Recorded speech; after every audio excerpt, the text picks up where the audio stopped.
Hello and welcome to the Pre-Chiro podcast. I'm your host, Dr. Ben, and today we have a Chiro student connection with Olivia Healey out at Life University.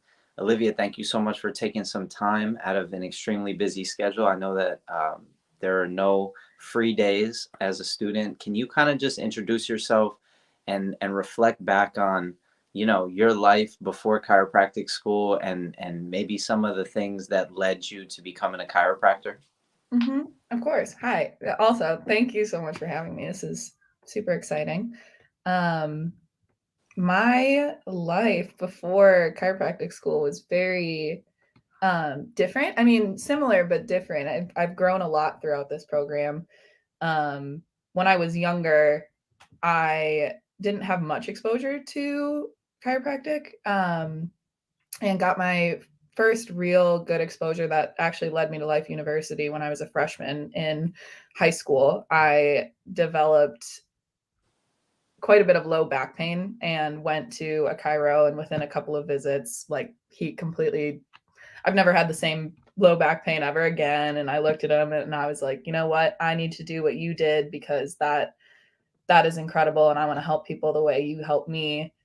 And he came to Life University, so I kind of followed in his tracks. But before then, I had always, I with, like, my parents were open to chiropractic, they just didn't themselves have a ton of exposure. My mom did, so she was the reason I got into it. But otherwise, we were just as like a typical medical model like family, and there's nothing wrong with that. But we it was like a lot of personal changes that I kind of came about. And it it's really cool to watch yourself change and grow and become this person who you always wanted to be. And I think part of that was moving across the country and getting away from an old life and an old habits and old, even like, trains of thought. Um and so coming down here, I started working out every single day. I started eating right, and like, I learned a lot in school about how important that is, but it also helped me like open up my mind to new ways of thinking. And so, like, chiropractic just kind of filled all the slots that I had open, and I didn't even know I had them open. It was just like really exciting. So Mm-hmm. that's been the coolest part. If you can reflect back on some of the things you did in life that have really helped you in chiropractic school, whether it was sports, whether it was certain types of activities that you were really passionate about or that you were really into that you recognize now was actually you preparing to be the person you are today. Yeah, you totally hit it with sports, which you don't have to be involved in sports to be into chiropractic at all. That was just something I was super interested in, and so now I really have an interest in seeing athletes. So understanding different sports and getting involved in so many, I think I played like everything under the sun. Like, I wrestled, I played football, I did soccer, sailing, dance, track, volleyball, all of them. And so when I see those different athletes, I can understand and relate to them in a different way than a lot of people can.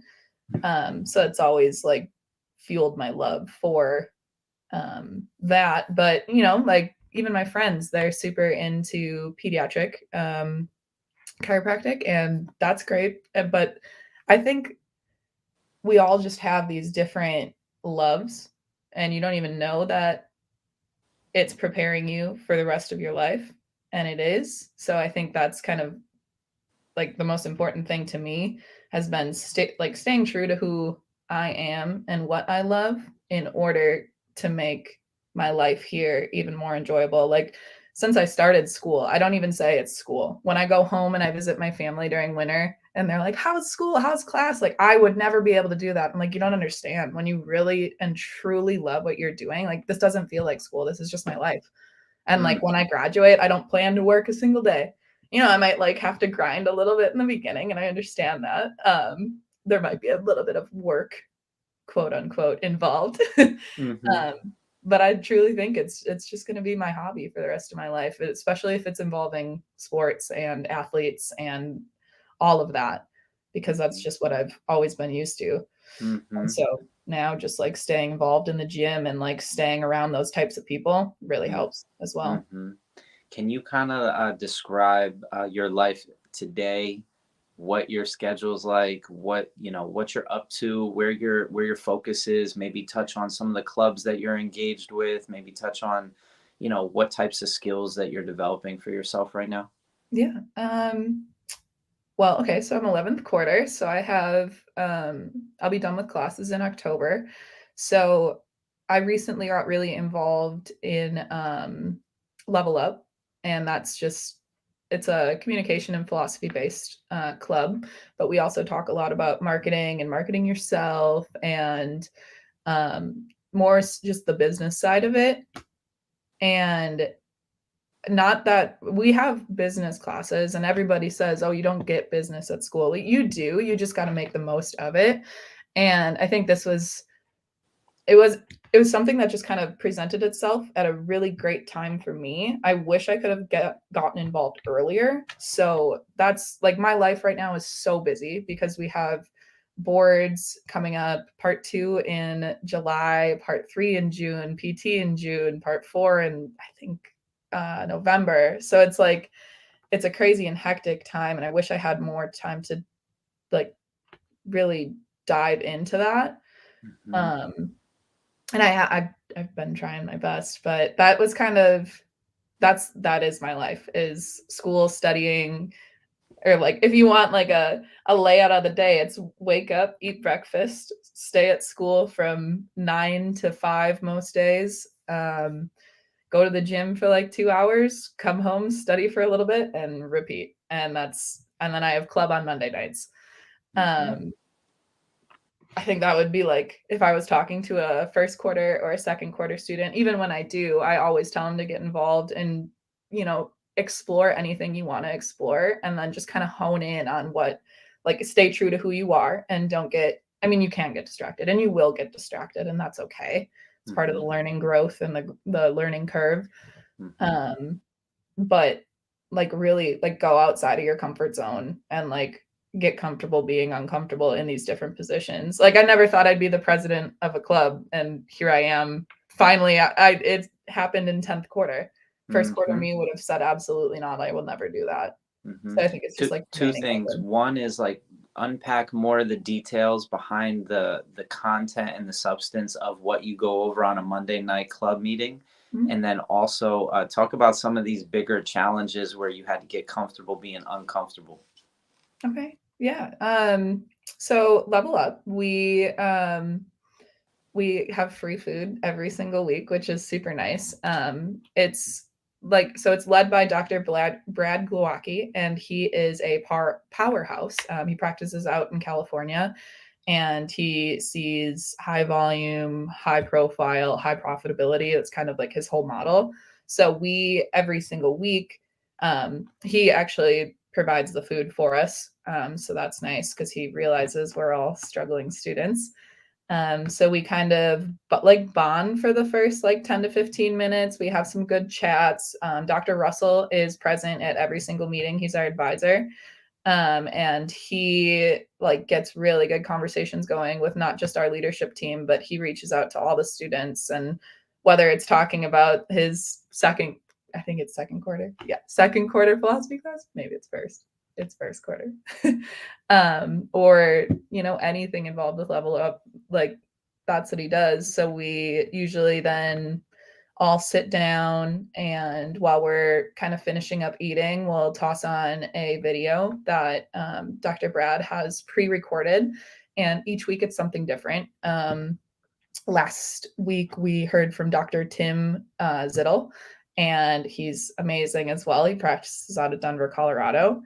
And he talked about kind of the big mistakes that he sees students, or like that he thinks that students make routinely in chiropractic school, but then also like their big successes and kind of like the do's and don'ts. And so a lot of that hit home, and it's really cool. What we have going on now is he actually inspired us to kind of create this club within a club. And so next week, I believe we're working on like core values with Dr. Russell. So the people that were at club last week said they were interested, and we're going to kind of end.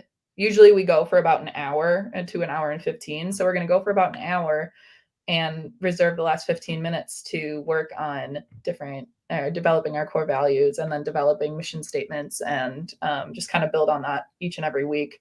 So that's kind of like the new and exciting thing. And then I forgot your other question though. Well, it actually relates to something that you said just now, which is like the do's and the don'ts. And I'm curious of like some of the things that you've experienced in chiropractic school that if you could help a student earlier on, or maybe who hasn't even arrived yet in chiropractic school, avoid making these mistakes, or maybe it's good to go through them so that you can learn from your mistakes. It's always like failing forward is a concept that I'm sure you're familiar with, but I'm just curious if you could maybe reflect on some of the things that you took away, some of the nuggets you took away from that Dr. Zittel message, and then also just speaking on your personal experiences.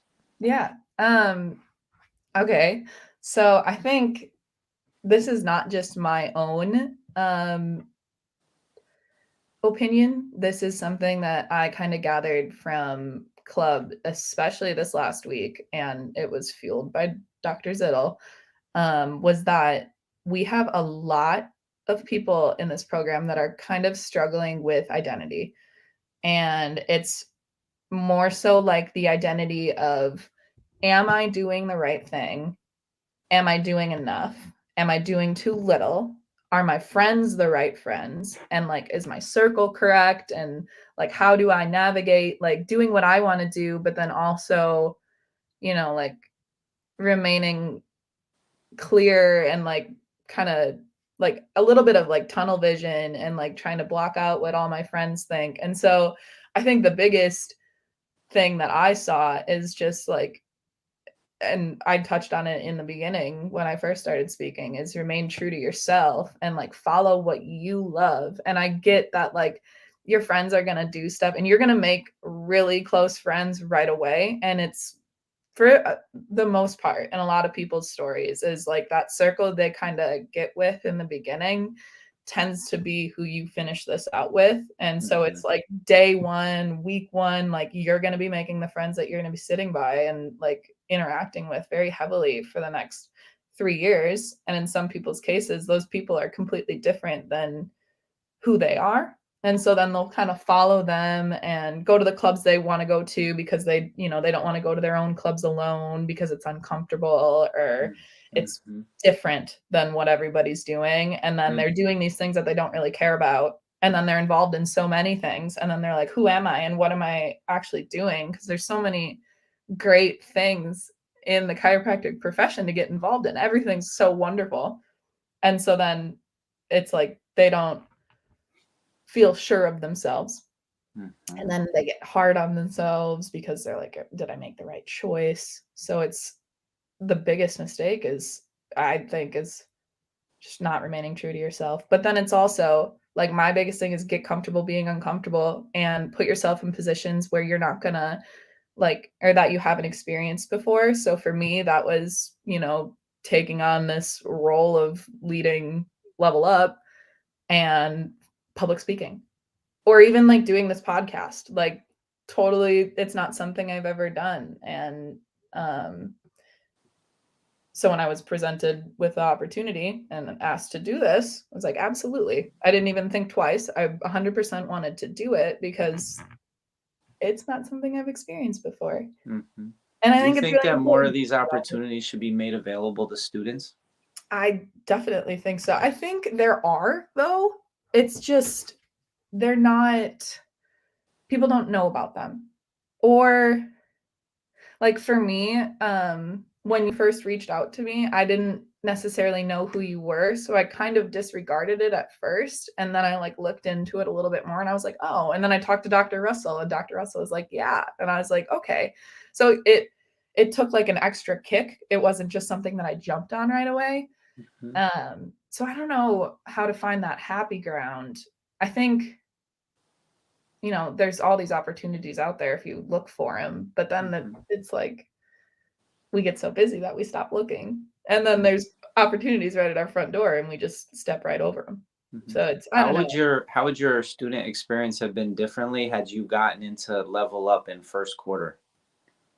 I probably would have gone and visited a lot more offices first and foremost. It's kind of the Mhm. coolest thing about Level Up is I now have this network and this tribe of docs around the country, and all of them, for them, okay, most of them, if not all, at like the click of a button, you can have access to them. And because you're involved in Level Up and they're also involved, they want you there. They want you to shadow. Like so many of them are looking for associate docs, and they have this catch and release program where they train and they take a seminar to learn how to host, in Life University's case, a peak student, or like a basic, like the resident. I don't know what they call it at other schools, but um so I think if I would have gotten involved, like quarter one, quarter two, which this wasn't even a thing, so I couldn't have.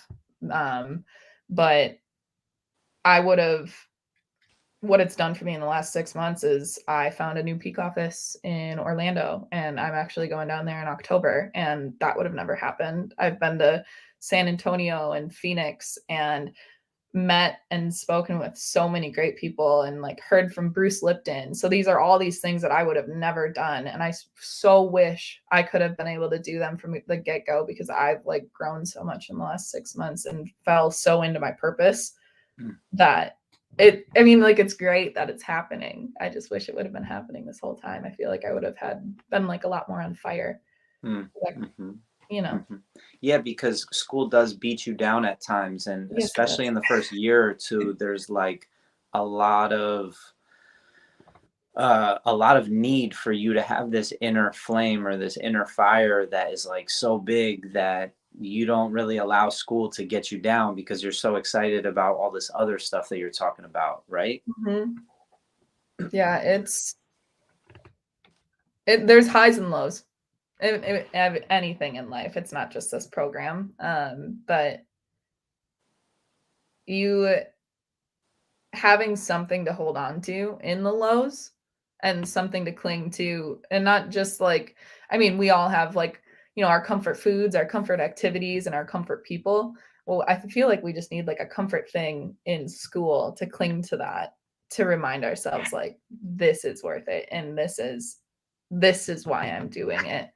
And Mm, which is why I encourage people to go to clubs like right from the get-go. It was my biggest mistake because I didn't. Because I was like, it's early, it'll come, like push it to the side. And then like you're really overwhelmed first quarter. Like, don't get me wrong, it's a lot.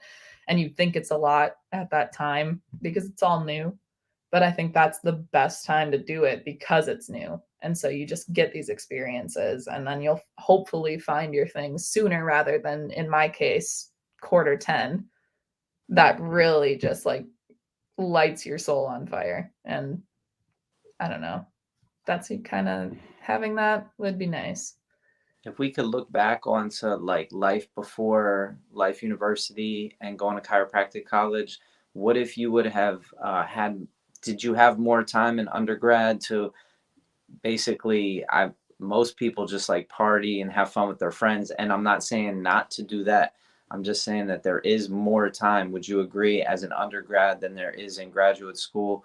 And could we expose people to these types of clubs so that when they get to chiropractic school, they've already kind of explored maybe 100 different clubs that are out there, because there are like so many clubs, it's insane. Mm-hmm. So that they don't feel so like overwhelmed by the idea that they have to get through all these classes plus navigate all these clubs and come to a place that they're clear on which clubs they want to participate in, right? Like, isn't Yeah. there a need for there to be a longer runway leading up to chiropractic school that could make chiropractic school a little bit more meaningful, a little bit more valuable? Yeah, absolutely. So like that totally brings up like I've been envious of this my whole time here. So I'm from Milwaukee and I went to UW Milwaukee, and there was no like pre-chiro club there. I actually started off at a community college, and when I was a freshman in college, I knew that I wanted to be a chiropractor. I just had no idea like where to start. And that was kind of like the overwhelming thing. It was like, you can major in anything. And I'm like, how does that make sense? And so then I found this like random recruiter at some random club event that like my school was hosting that I didn't have to go to, but I did because I was confused. And he exposed me to kinesiology, and he was like, that is a great way to like get to where you're going. So then I just blindly followed kinesiology until I graduated, and then chiropractic school was just like, it was a choice that I had made, but it was so uncommon that like I met one other person in my whole major that was also going. He was going to school in Illinois though. Um, and I just feel like a lot of the undergrad professors, like they didn't talk about it. And even in kinesiology, when it's, it's so pertinent in that field too, there's examples in class that professors could just like be like, oh, and chiropractors. And I think I had one professor that did that, and I liked her the most because she did. Um, but we didn't have like a pre-Chiro club. And my friends that went to Eau Claire in Wisconsin, they did. And so they actually, three of them met and came down here together and lived together their first year. And I envied that so much because I just didn't have that at my school. And a lot of people didn't have that. And I feel like that's something that's very much lacking. And like here, if you go to undergrad, like you can come to clubs as an undergrad, and we actually have a couple that come to level up, and I think that is so amazing. And when we had club day, I was talking to undergrad, and they're like, can I come to this, like even though I'm not in the DC program? And I was like, absolutely, this is the best time for you to start. Like, get your exposure now, because I was working like 2 jobs and like had so much free time, and like totally wish I could have done this in undergrad, because I don't even like remember what life was like before. Like it feels so foreign to me to have that much free time. And then at the time I thought I was kind of busy, but it wasn't. All right, I want to go through a couple of rapid fire things with you just because you're kind of at a great part of the program where you've gone through the majority of the program. So if we wanted a pre-Chiro student to get exposed to like some really good quality information or good quality resources, or just specific things you remember were impactful for you, and I'm not talking about like a seminar or a speaker that you listen to, but more like maybe a book that you found or a website that you found, or um, yeah, more like books or manuals and things like that. How can we point them in the direction to some like maybe really good philosophy stuff, or some really good science stuff, or just anything that you are like, these are the 5 books that I feel like were really helpful for just exploring stuff at a high level. Okay. So actually I have this right here. This is totally unplanned. But Think and Grow Rich. This is a great book, but it's not so much science, it's just mindset. And I think mindset is a huge thing with this program, and like staying strong and keeping an open mind and like having that like winner and go getter attitude, because like, we do got to grind, and we're not in a lot of places. Like, and I never realized how much backlash there was with the profession until I came here and like would go home on break, and how many people just like don't understand what it is we're doing. So just like, that's Think and Grow Rich. Highly, highly recommend. In terms of like science and philosophy, I mean, there's a ton out there, and I don't think for me at least, there wasn't like one thing that super stood out. um I read a lot of mindset.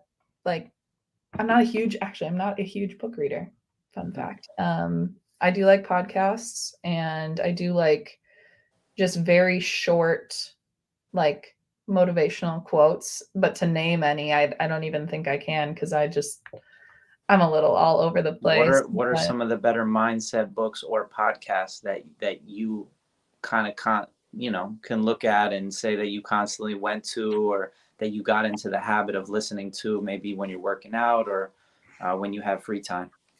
well, here, okay, another book. I say I'm not a book reader, but here I literally have 2 books. Born to Run. This is actually recommended to me by one of my clinic docs. I am a big runner, and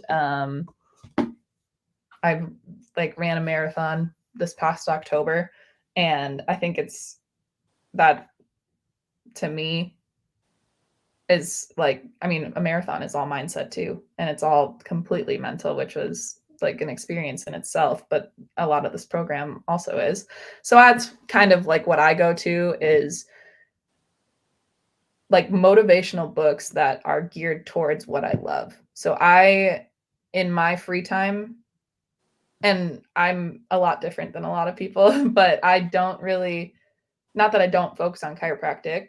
I more so just kind of like gear it and apply different things in my life to it. But then when I am outside of school, I am pretty separated from it. I keep my two things and I intertwine them a little bit. You know, like chiropractic is involved in every part of my life, but I'm a little bit more separated from it than a lot of people. So I don't really have that many great recommendations. I'm No, sorry. that was a cool little clip right there. Recognize that each one of these clips is like going to be cut. So I'm just kind of asking you random questions and getting you to kind of riff, and whatever comes out comes out. I'm not like trying to build what this student said is the top 10 books. I'm not trying to do that. I just was Yeah. curious what came out for you.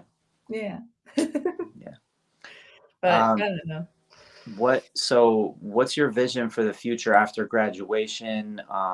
Do you have like an intention for the type of office you want to work in? Do you want to start your own office? What's bubbling up for you right now? I know that there's a lot of boards coming up, so that's like the focus of like getting through those, but looking forward to the future, what does it look like for you? So that actually, I was talking about this at club, because I came into school like super close-minded because what I'm doing post it like ended up coming full circle, but I went to an AO doc, so an Atlas orthogonal doc, that got me first exposed to chiropractic. And he kind of drove me to the school, and like in a lot of ways the technique like changed my life. So I clung to that so heavily in the beginning that I was so close-minded to everything else, and I thought this was like the only way you could do it. And I had never been like adjusted using full spine, so I thought that was so crazy when I came here, um and which is a bit opposite from most people. But then I didn't explore things in their fullest, which is why I always say like be open in the beginning. But you know, it came full circle, and I am going and peaking with an AO doc down in Orlando. So I'll be with him for 6 months, and you know, I never considered living anywhere else until very recently. And in that way, I was also very close minded. I came down here and I was like, I will never stay down here. I'm going back home 100%. And I had a lot of personal growth and a lot of a complete change in mindset this past year. And now I'm just kind of like, well, I could end up anywhere. And that's really exciting because will I stay in Florida, you know, like who knows? And will I go back home? Who knows? And that's okay. I don't have it all figured out. And I think that's really important is like, you don't need to have it all figured out. It kind of comes and goes. And like in different seasons of life, you're going to be a different person. So, like, what's important to me it's so much different than everything that was important to me in the beginning. But I don't know. So I don't know what the future holds for me. I know I'm gonna be practicing AO. We got to go deep on AO now. Now that you brought up AO, because people are like, AO, what is AO? So do like a basic overview on what AO is, and then go into some like deeper details that, yeah, break it down for us.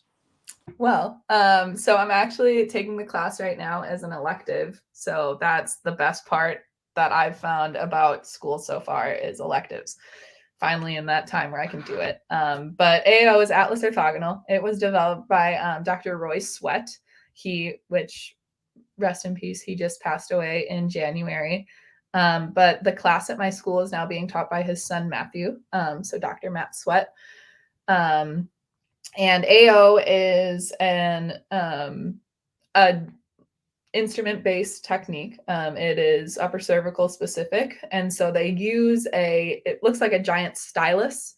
And you lay on your side, and it uses kinetic energy. And so it's x-ray specific. So you take certain x-rays to get certain angles, your X, Y, and Z, and you line the machine perfectly up with patient placement, and just kind of click a little button, and it uses like the idea of pool balls clicking together and sends an impulse into your atlas that you don't feel. So to a lot of people who have never experienced it, they're like, what the heck just happened to me?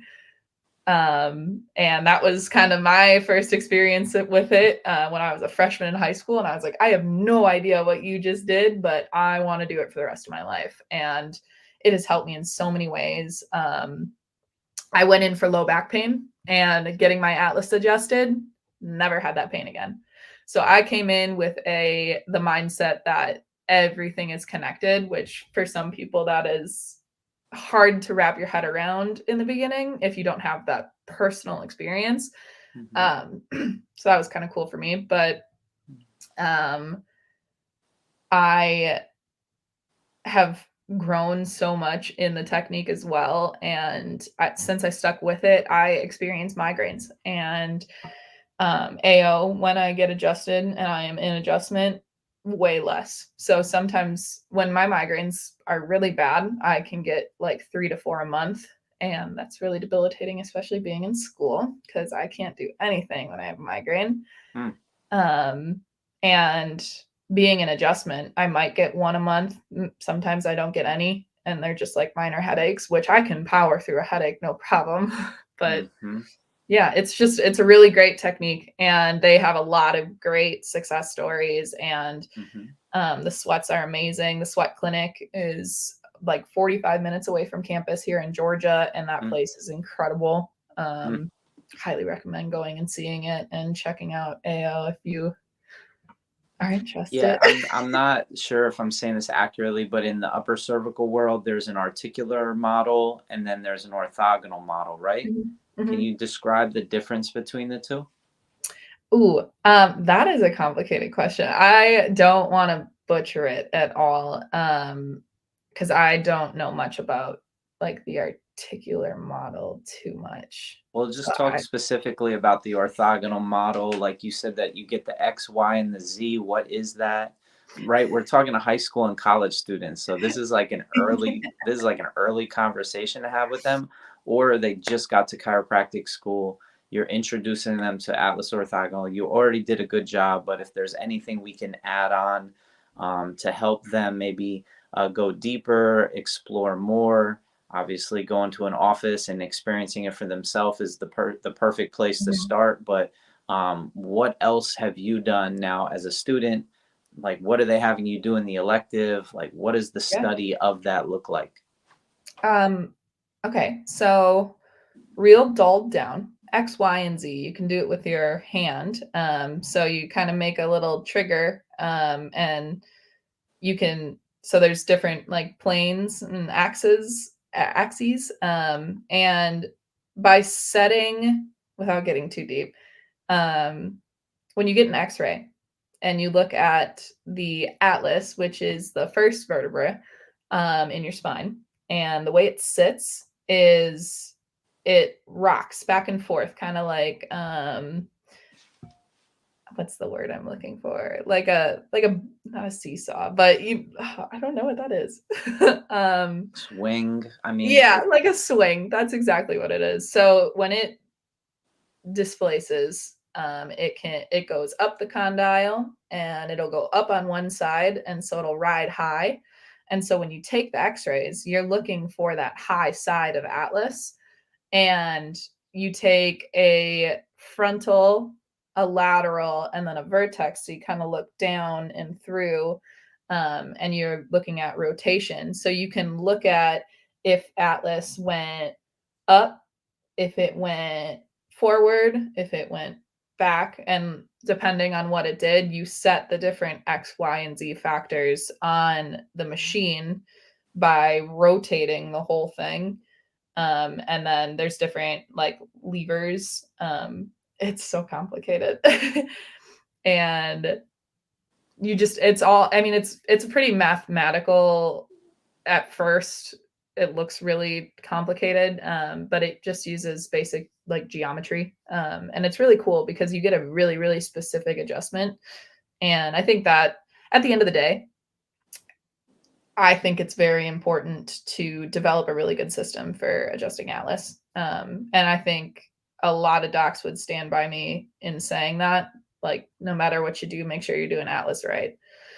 So whether it's AO, whether it's, Epic or orthospinology or all of these different techniques that you can do, because they're all wonderful and they all work. I think that's really important to explore early on and explore them all.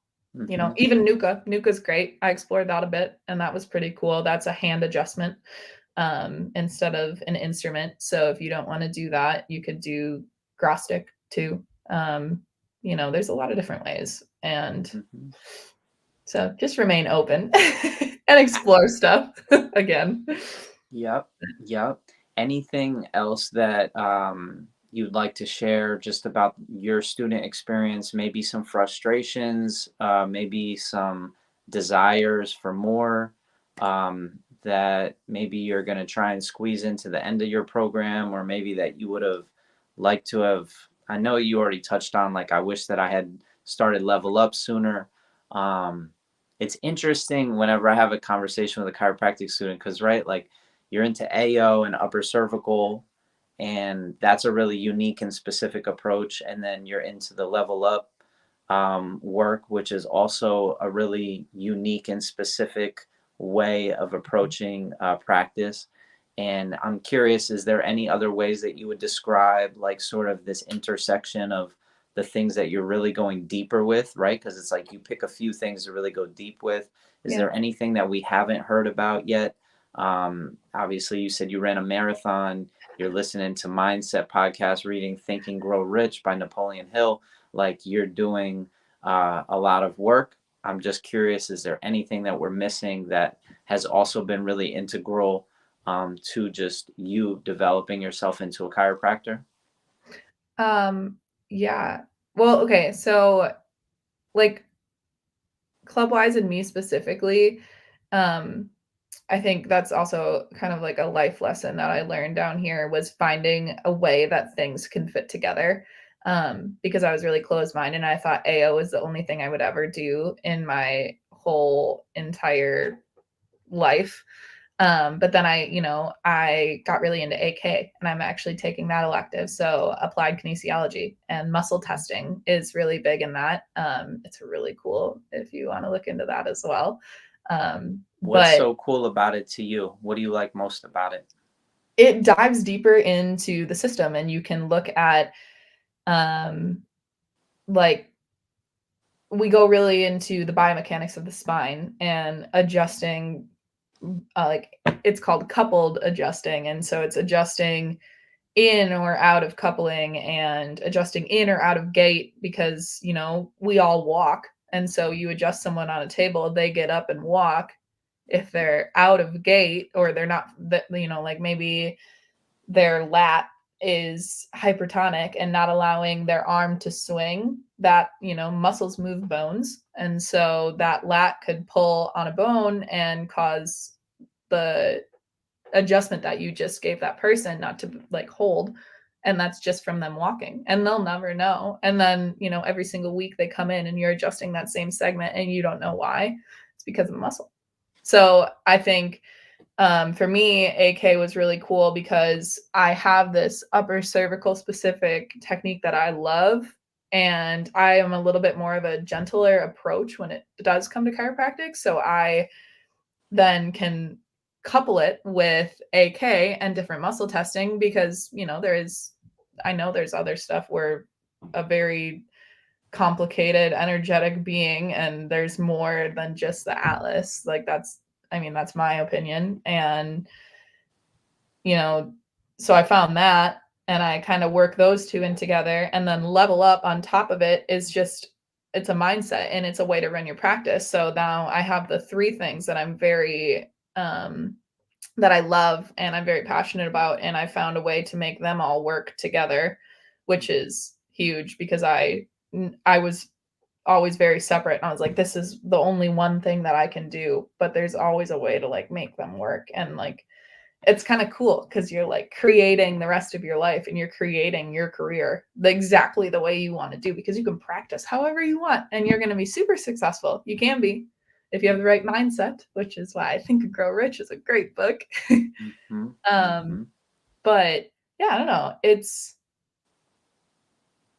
don't know, it's cool. There's one of the most valuable things that I think you've said so far in this conversation was like some of the challenges that you see students having. You're getting to the end of the program now.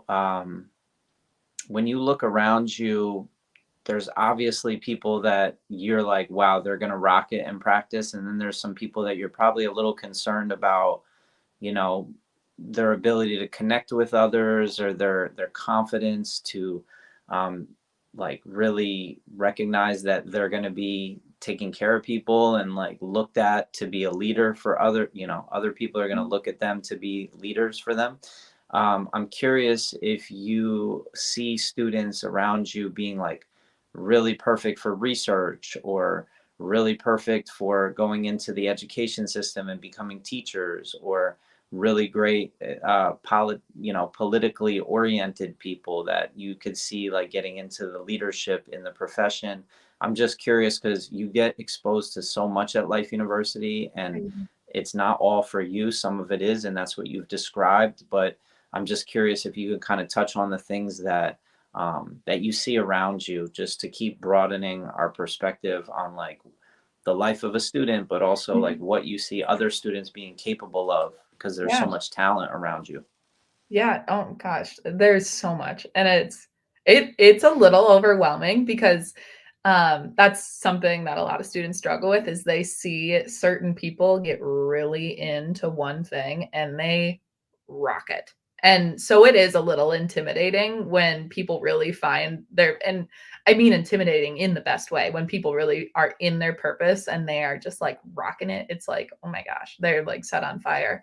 And I know specifically, I have some friends that, uh, which like, unpopular opinion, they don't even want to necessarily practice. They want to go specifically into research. I have one friend that is really into it and he is absolutely killing it. And I fully expect to, see him in books one day and see and be using his research articles to like show my patients. And that's what he's into. And that's what he's always been into. For in the beginning, did he say like, no, I just want to do like mainly research, like at my end goal? Like maybe he did, but now that he's in his purpose, he can probably say it. And I think that's super great for him. Hmm. And I also have a lot of friends that are, they would love to teach and they would to like they just want to like be public speakers, or they want to like lead certain things, and that's so great. Like there's so many things you can do with this profession, which is why I think it's so cool. You could come back and you could teach, you could come back, you could teach, you could run your own business, and you could do research. And like again, you're creating the rest of your life. And so however you create it, just make sure you're happy with it. Don't do stuff that you don't want to do, because you don't have to. So Mm-hmm. that's like, it's cool. If you're thinking outside the box, do you think our profession can do more to provide real clear and specific opportunities for students to make like just to make more effort to care enough about the students so that they're like, hey, there's 5 opportunities if you want to get involved with research as a student, or if you wanted to teach this high school or this college. You can go out to a career day and do a 45-minute health talk on chiropractic to them. Or, my point is like pre-med has the MCAT and Yeah. physical therapy has the GRE. Chiropractic doesn't have an entrance exam. So it's our opportunity, I think, to leverage that on fireness that you mentioned that students around you have, and really like maybe give them jobs, maybe offer money for them to go and do things in their free time that support the profession. Because um, like you said, there's so many directions you can go in the profession that it's really amazing. But you've also used the word overwhelm like 6 or 7 times, and I believe that that's because the profession is not organized enough, and not really coordinated in how, they allow students, or they give students a platform to shine. Because like here we are 45 minutes into a conversation, and honestly you could probably go for like another hour and I could keep asking you questions, but like this opportunity has never been made available to students in a conscious way for that next generation to, go further. Or my point is like if students heard you in high school and then they heard other students and they were studying with some of these like Atlas orthogonal teachers in undergrad, and then they get to chiropractic school, like what's that next level up that's possible when students have already like come so far when they get to chiropractic school? It's like, okay, I know I want to do Atlas orthogonal, AK, and level up right when I get to chiropractic school. What's possible if they have a full 3 years to dedicate to just that? You know what I mean? Uh-huh. Oh my gosh, that was loaded. There's so many ways I could take this.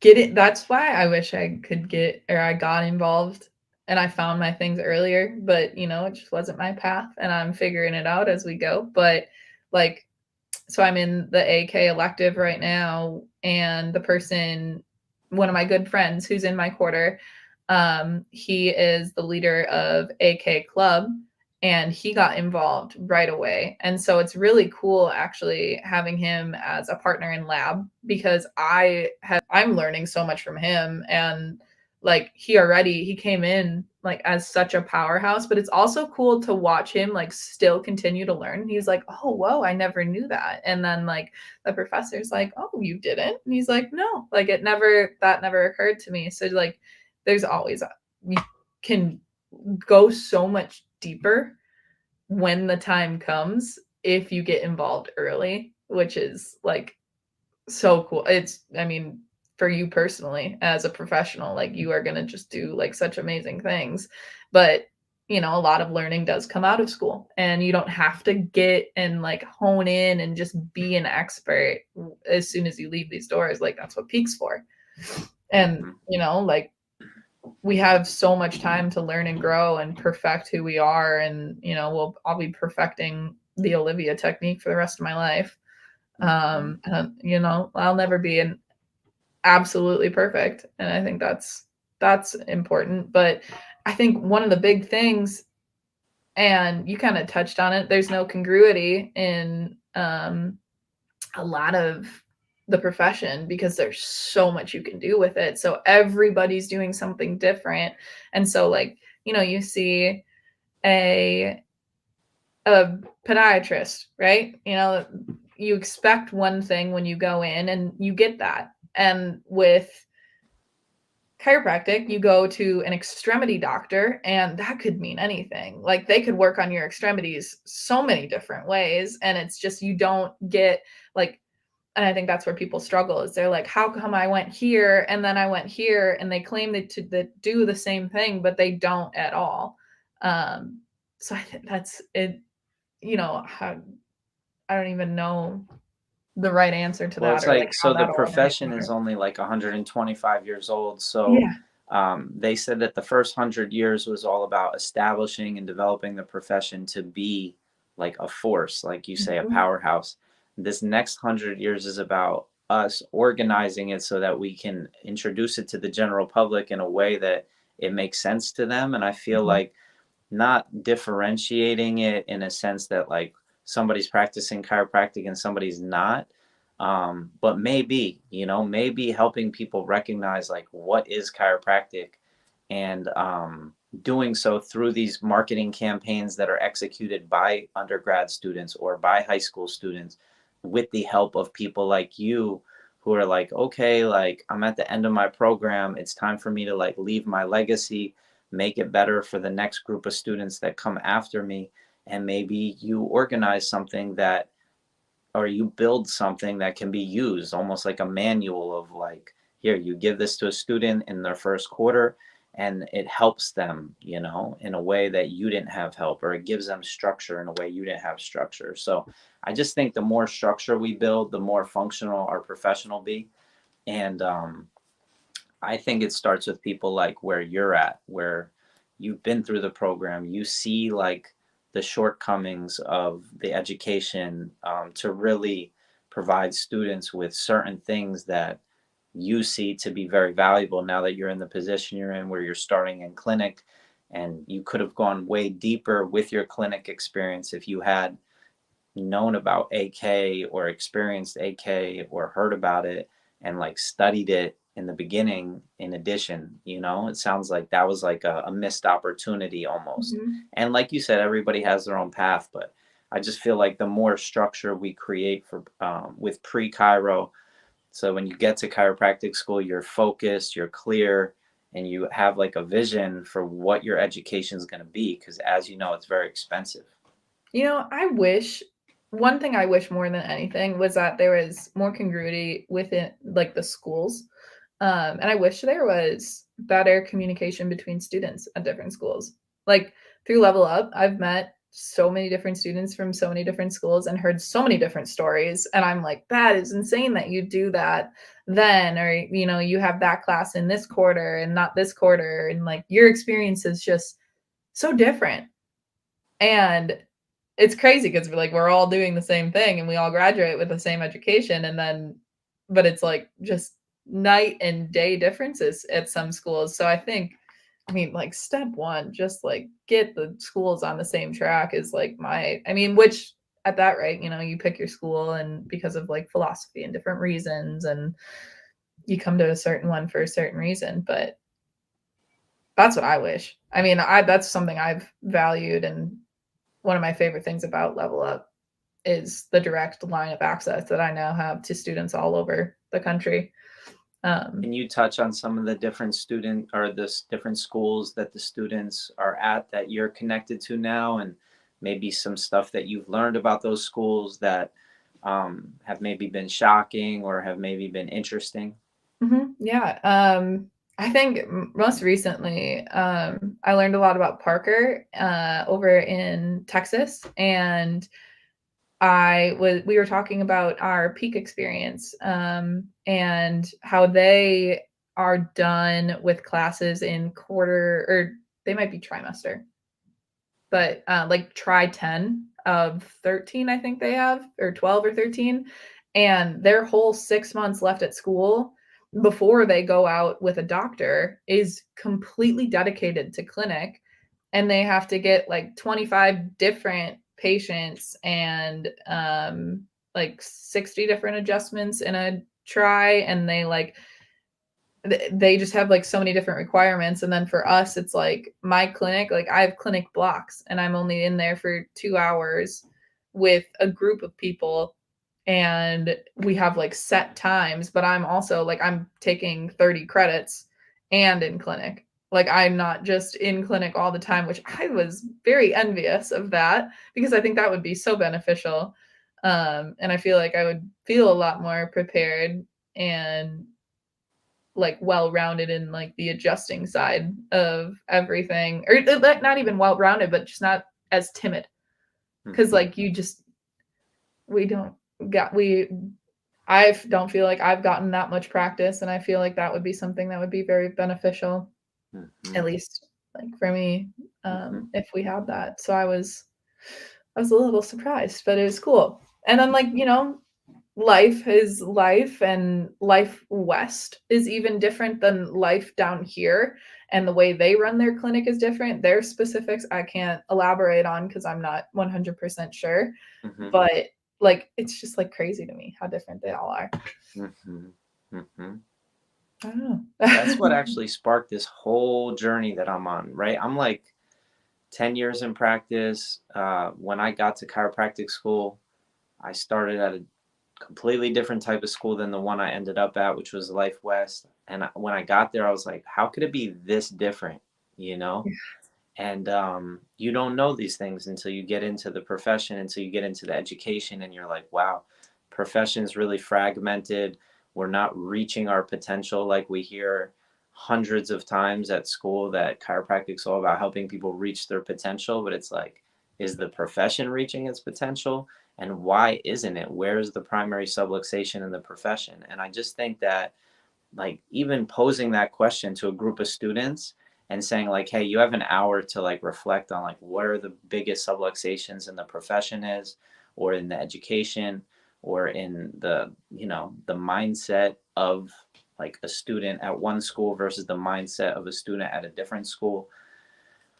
We don't have any shared experiences of all the students. Like no matter what school you go to, it's not like you have a shared experience like pre-PT or pre-med. It's like you all took the GREs, you all took the MCATs, you all had to do X amount of experiential hours in a setting, right? Mhm. So there's no like clear standards that ensure that you've spent time in a chiropractic office, you've gotten adjusted by different types of chiropractors.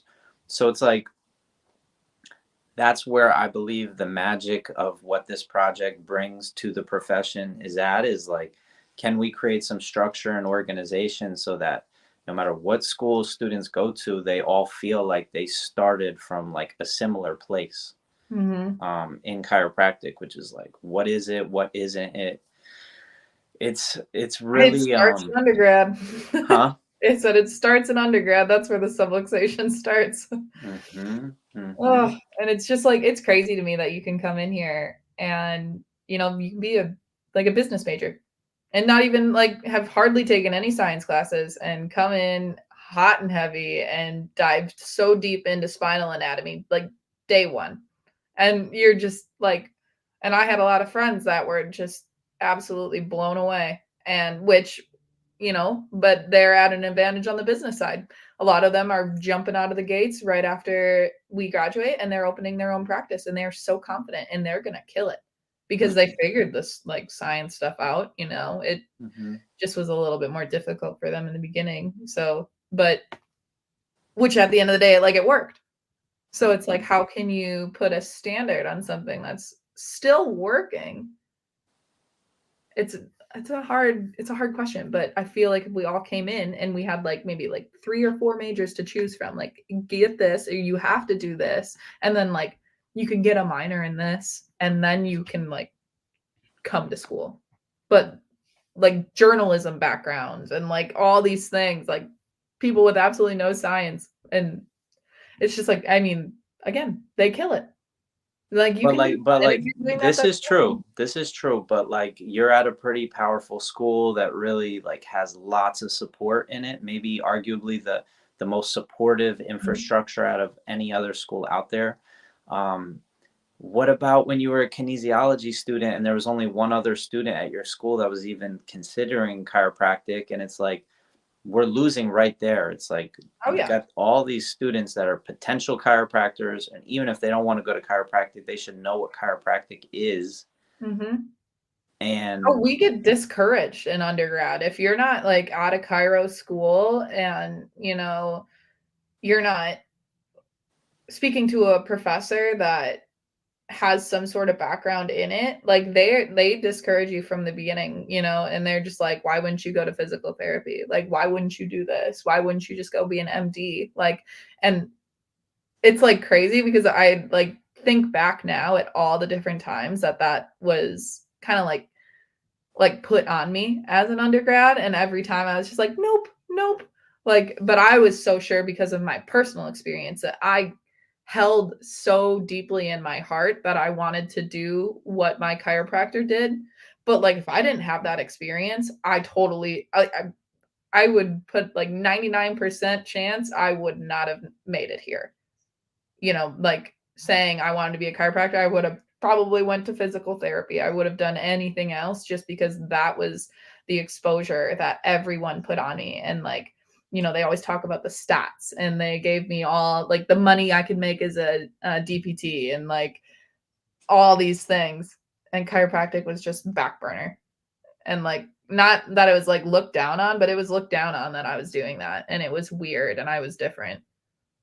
But I guess Like, I mean, I made it, but that totally weeds out so many great potential chiropractors. I guarantee it. Schools all around the United States. There's no way that mine was a blip in the anomaly, you know? Mm-hmm.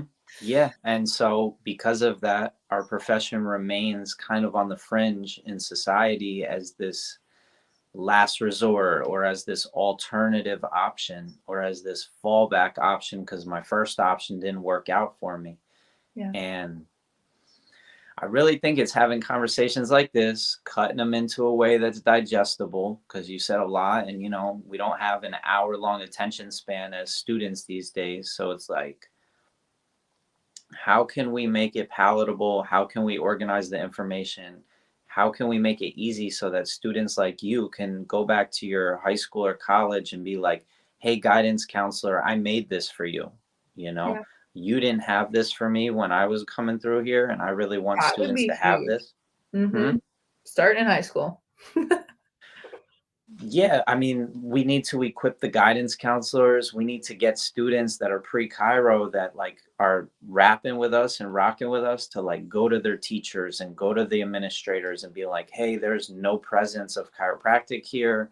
Like, I need more presence so that people are more familiar with it so that I'm not looked at as doing something that's like you just said, like not being done by anybody else. I'm the only one. You know what I mean? Pseudoscience.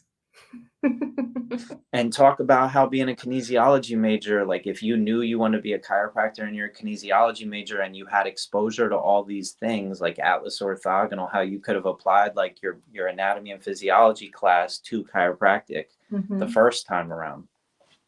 I would have valued everything so much more in undergrad. There was a lot of things that I took for granted in undergrad because I was like, I'll never use it. It came back. Like, I even had a lot of misconceptions with it. I remember taking my anatomy and physiology class, and I just didn't like the undergrad professor. You know, it was hard, and it was one of the, like, notoriously one of the hardest classes in our major. And it's like crazy to think like how much I've grown in my mindset, but I was like, anatomy is important, but why do I need to know physiology? Like, that won't come up. I don't really have to learn it well. Like, I don't care about the function of the kidneys. And then I'm like, oh my gosh, like I could have started at such more of an advantage had I like really honed into that, my sophomore year of undergrad and like realized how important all of that is. Like, there's so much more you can do. And then you don't even know till hindsight because you don't know going into it. I had no idea. I was kind of going in blind, which is too and bad. then and then you've got all these brilliant scientists around you as students or teachers, and what if there was a collaboration where it's like, oh, you're going to get paid $200 and you're going to get recognition for having created a supplemental manual for pre-Chiro students going through anatomy and physiology, where it's like, when you go through this system, ask yourself these additional questions. When you go through this class, you know what I mean? It's like Yeah. there needs to be more teamwork to make this dream work of having chiropractic established. Like there's so much talk about like, we need to reach every person in the world and get them checked and adjusted, but it's like, how are we going to do that? What's the strategic plan? And I just feel like we're not asking enough like innovative questions. Like, for example, there's so many types of adjusting at your school. What Mhm. if there was, how there's like a talk the tick competition that came Yeah. out years ago? Hmm. What if there was like an adjusting collaboration where you got critiqued on your adjusting skills, like more specifically, like at the beginning of the program, at the middle of the program, at the end of the program, and you got to like really like track your progress, and you had like a rubric of all the different aspects of an adjustment, get within your technique like described to you so you knew what skills you had to develop within yourself. I'm Yeah. just saying there's like so many new questions. Like, what if we had a science fair in the name of chiropractic that we like use those tri boards or we use those like presentations as examples for college students to learn about what chiropractic students are really passionate about. Yeah. There's just so many things, you know what I mean, that are not being asked and haven't been asked for like decades. It just kind of boggles my mind a little bit. Yeah, absolutely it does. That's actually like that's such a good point. And like, you know, even there is so many techniques taught at our school, but so many of them are electives. And that was actually it's like a common thing for like quarters, I'd say like 6 through 9 when I talk to them is they always ask me what electives should I take. And you know, I give them my 2 cents, but I'm like, go with whatever makes you happy. These are what I really loved. I totally wish we could have gotten electives like at an earlier and like that life started everything like I know some schools start adjusting like very early on. And at first I couldn't wrap my head around that as a life student because I thought like how, but it's just like it's the way they run the program.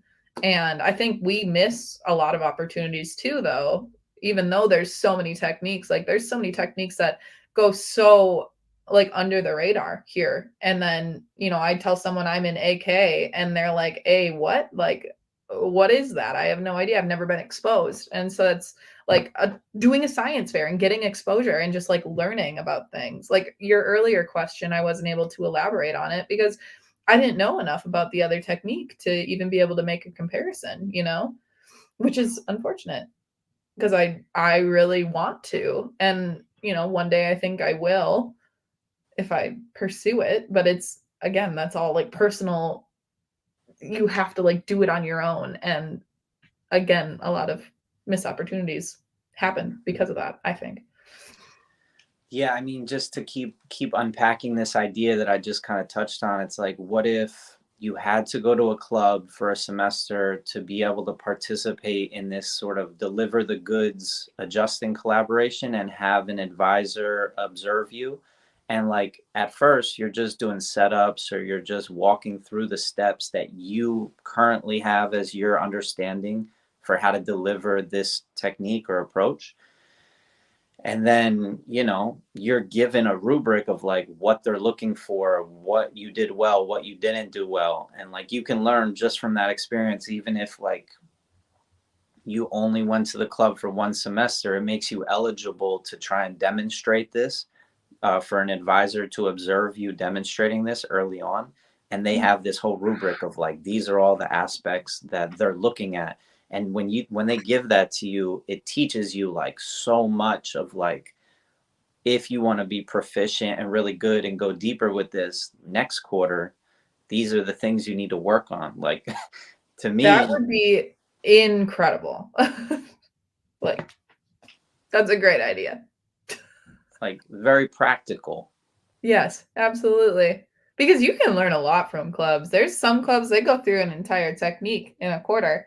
Like I know TRT kills that. Like TRT club, that's a great. And I took the class, and like it's I learned just about everything that they do in club, and I know some people that do both, and they're like they came into TRT class at such an advantage, and they What is dove TRT? torque release technique. That is again an instrument adjusting. It's a tonal approach. Sorry, my cat is like all over this. Um, it, but they came in and they were asking these really deep questions like week one, which was overwhelming for me as a student who had no exposure to TRT. And I was just taking it to get exposure and to figure out what it is and to figure out what it is that I want to do. But yeah, Let that me would be ask like you a so cool. question. There's so many directions, and I know that you could never know about all of the things that are available. But did you know that the guy who started TRT also is involved in a program on addiction? Yes. Yep, we talk about that in class. I think that is amazing. Just nobody will ever hear about TRT at some of these schools. Nobody will ever hear about his addiction program. Yeah. Um, And he found a lot of success in that. Yeah. yeah, It's so like and that's again, that's crazy. It's like so unfortunate that some people will never know.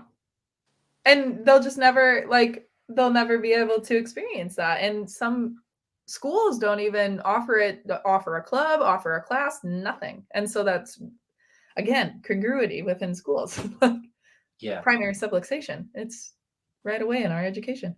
Yeah, so it's not, so the profession doesn't have like a baked in infrastructure, a baked in structure where if somebody creates a new program, that it's made available and made like well known amongst the profession that this program now exists. So you don't, you have lots of contributions that have been made by our professionals, like and people that are in your class. Like you said, they're going to publish research, but will we ever hear about it? Will we even know about it? Like, Not probably unless you not. look for it. Did you know that one of the teachers at your school, Dr. Thornhill, published a research paper on vitalism in a journal that's like, I want to say 10 or 20 pages long? That's awesome. I know I think he's currently writing a book. Dr. Thornhill is incredible. I love that man. So we did like, we're an hour and 10 minutes into our conversation. We did like an hour and 10-minute conversation with him. And the way that he breaks down vitalism, that clip should be coming out soon. And all of these sound bites are being organized into module 1 through module 10. So it's like the 10 stages to become a chiropractor. So like module 1 is the foundation. Module 2 is like building your inner state. So your inner scientist, thinker, artist, teacher, entrepreneur. Module 3 is the apprenticeship. So it's like going to different offices for different reasons, having that be more structured. So it's like one visit is for education, one visit is for systems and adjusting, one visit is for, the back end marketing and all of that. And then the 4th module is trying to get students to start their own pre-Chiro club or go on a mission trip or maybe go around their campus and let guidance counselors and teachers know about chiropractic to like establish a presence. Yeah. Module 5 is like independent study. Module 6 is or module 5.5 is kind of transitioning into the admissions process, like pre-Chiro admissions. Module 6 is transitioning into school as a chiropractic student. Module 7 is like this Chiro student navigator where like, okay, these are all your options. Like this is how you go deep and trying to give people structure. And then module, I don't know if I'm on 8 now, is like student clinic. Module 9 is transitioning into the real world. So like graduating into practice. And then module 10 is like professional engagement. So, what types of CEs are you doing? What types of post-grad programs are you doing? What are you doing in practice to like, fulfill yourself? Because there's not a lot of structure that like helps you stay inspired in practice. It's just kind of like you're released free and you may never like have to answer or talk or represent who you are, what you're doing in the real world, like ever again. You know what I mean? So if we had that structure, what's possible for like, with all that added support, like what's possible for people to see beyond like what the current situation is and be like, oh, this is a gap, I want to fill that gap. This is a gap, I want to fill that gap. There's no chiropractors in undergraduate health centers. There's no, you know what I mean? Like there's no presence of chiropractic in high schools and colleges. Like when you go to the library, there's like 50 to 100. I have a little baby. When I go to the library with the baby books, there's like 50 or 100 doctor or dentist, little tiny 15-page, 10-page books on like what they wear, the stethoscope and a white lab coat, or, you go to the dentist and what they're looking at. And it's like, we don't have a single book for chiropractic in the whole section. So it would happen so fast that people would just be like, oh, I'm going to take that. I'm going to take that. I'm going to take that. I'm going to contribute in this way. And it's like making it clear how you can be effective at like shaping the profession to be like stronger and not just like blasting out all this information in many different directions and nobody actually, there's no cohesion. Yeah. So I mean, even like what you're doing is amazing because even having like exposure to hearing it and hearing that these things are a thing early on is great, like because people come from all different backgrounds, they don't know anything. And so just knowing that like there is a process and like, it's I wish I had exposure to a lot of things and knew that things were a thing. I'm using that word a lot, but that's because it's I'm hearing stuff for the first time all the time, you know? And it's stuff that I wish I would have heard quarter 1 just to have like in the back of my mind to know that I don't know, to be able to Quarter 1 or even before quarter 1, even like in before your quarter 1, undergrad. anytime, you know? Yeah, it's great. I really I appreciate what you're doing because I can even benefit from a lot of it, from a lot of the modules. It doesn't matter that I'm 11 quarters in, I'll always be learning. Sure. And the CE thing is really great, I think, because that's, now in my stage of life, that's what I'm getting close to. So I would love to hear what other people are doing because I don't really know. And So also, like, if I kind of teasing out the idea that you might be doing an associateship, or, even just this peak experience, which is baked into your education. Like, how do you interview the doc? Like, how do you ask the right questions? How do you negotiate your contract, or how do you negotiate your compensation, or what's like some of those clauses that are in the contracts that they might not go over with you, but then you find out about it and it makes you upset that they weren't clear up front with you, of like, you can't practice within 5 miles of me or 10 miles of me, or I just heard all about these that little like things. for the first time in my jurisprudence class, I think it was. We were talking about that, and I was like, "Wow, I never knew that." And then like, it's crazy how much stuff there is that's never really talked about, and unless you're really paying attention, sometimes totally goes right over your head. Hmm. So that like absolutely is huge. And I know specifically what you were just saying about like how to like negotiate that with docs. Like that is so needed, especially in my quarter and like the quarter right below me. Like those people that are trying to figure out these peak positions, they have no idea where to start. And I never knew how many people were like completely lost. Which granted, like maybe I was lucky in that sense that I met like this really great doc and I got, involved. And then part of that was me like pursuing and being involved and putting myself out there. But some people just like they don't. And they have no idea where to start and no idea what's right. And I've heard a lot of horror stories about peak, which is it's scary to hear that, but it's so real. So kudos to you. Thank you for that.